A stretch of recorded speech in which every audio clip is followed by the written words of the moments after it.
Are you tired of using Miro or Balsamiq for wireframing and find yourself going to Figma in high fidelity design and lose time because you had to context switch? Now I will show you how to wireframe in Figma so you can do all of your design process in just one simple application. There are a couple of ways to actually ease the wireframing process on Figma. The first one is actually using a UI kit. So in here, what I'm going to do is I am actually gonna, let's say, go to my community. So I am gonna go to actualfigma.com and I am gonna pick the community profile and I'm gonna type wireframe. And I wanna pick files, I don't want plugins.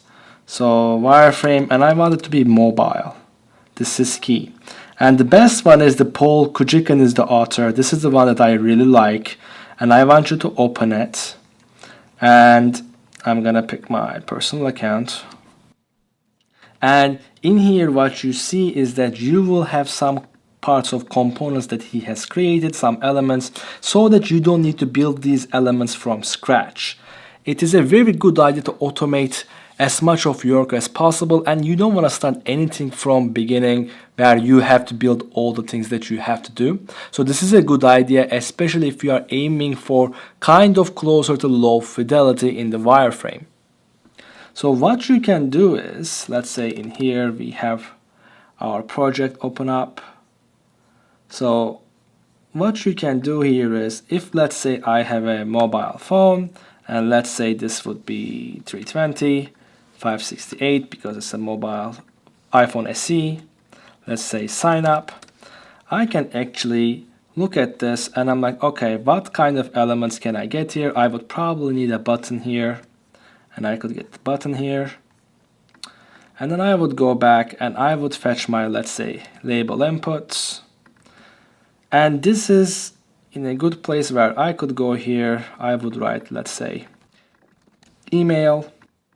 And another one I can do here is, let's say, and we need to detach these, I think. So I'm going to detach this one. So I'm gonna write here password, and I would just move on. And then I would go on and create the sign up screen here. In here, and that would be, let's say, sign up. That's 32.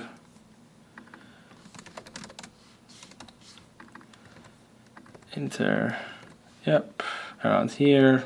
And let's say 24. Around here. And we have our button here. Let's say get this to center. Okay. And that's, let's say, our sign up screen. And this would ease my process a lot.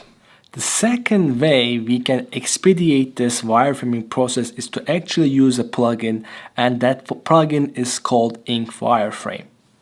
Now, the way to actually look for this plugin is, again, we are in our community files, and I'm going to type Ink Wireframe, and I'm gonna pick plugins here, and I want you to install this, try it out here.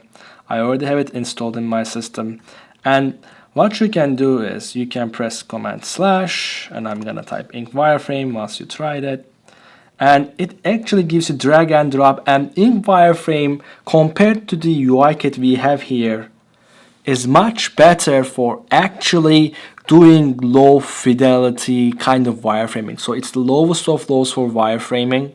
It's almost like a Balsamiq, where they are trying to replicate that feel of it actually doesn't look at all good, but it can be used to create designs much faster, so you can get feedback much faster. So how it works is it's a drag and drop. So I would scroll here and I'm like, okay, let me let's say put a device there. And then after I get a device here, I can basically, let's say, okay, I want a button for sure. So we put the button there. And we know if we are doing, let's say, a sign up page, we want kind of a text label here, right? And that's there, and I can drag here. And I am also probably, let's say, looking for a tab for my app. And that's around here, and I can put it here. And I could, let's say, do, let's get rid of the tab for now. And I'm looking for And for the text headers, you can do it on your own. Let's say sign up 24, 24, let's say bold. And what I can do here is I can make this email, I can make this password, and then I can drag here, I can make this email, and I can make this like 16 pixel, and I can make this basically left align here, and I can drop this, I can carry it, and I can type password, and voila. And that is kind of a quick sign up screen that we could design. Obviously you can go deeper, such as forgot password, or if it's a sign up page, are you a person who actually is signing up for the first time, or do you actually have an account? You should be able to switch, etc. But what matters is we got our work done much more quicker. Now, while using UI kits and the plugins I showed you are actually going to give you a wireframe, they will be still low fidelity. What if you want a wireframe a mid fidelity, where you won't have colors or typography, but the spacing, proximity, UI elements will be still pretty distinct? For that kind, you probably want to start designing from scratch. And what I suggest is basically these kind of 2-3 rules of thumb. The first thing I actually advise you, and this is one of my, let's say, screen series, I want you to define a grayscale. If you look at the screen that I designed for mid fidelity, one thing you can find out is, and I'm gonna, let's say, make some circles here, is that we have different shades of gray. For text, it's a bit darker. And let's say come here, and I find here, and then we pick the gray here, and what you find is that we have a dark shades for the, let's say, dark shades of gray for the text, and light shades for, let's say, the background. And I have roughly here like at least 5 different distinct gray colors, so that I have enough variation to actually make elements appear different than each other. So that's the first advice. Create a grayscale that you will use over time. Do not use actual colors, for they will actually change later on high fidelity, and that takes kind of the attention away from the importance of having the right elements and move it much more to minute details like typography or color, which we want at later stages. Now, the second thing I would advise here is also to actually have a kind of a spacing guide. So one thing I do, and this is what I learned from Malavik, is I actually in my apps, when I'm even at the, let's say, wireframing stage, and let's get this to be around here, and I'm gonna show you is spacing, and I am gonna, and this is his red dot strategy, let's say 8 pixels, and this can be red because this is just to create it to check, and this would be 16, this would be 24, and this would be 32.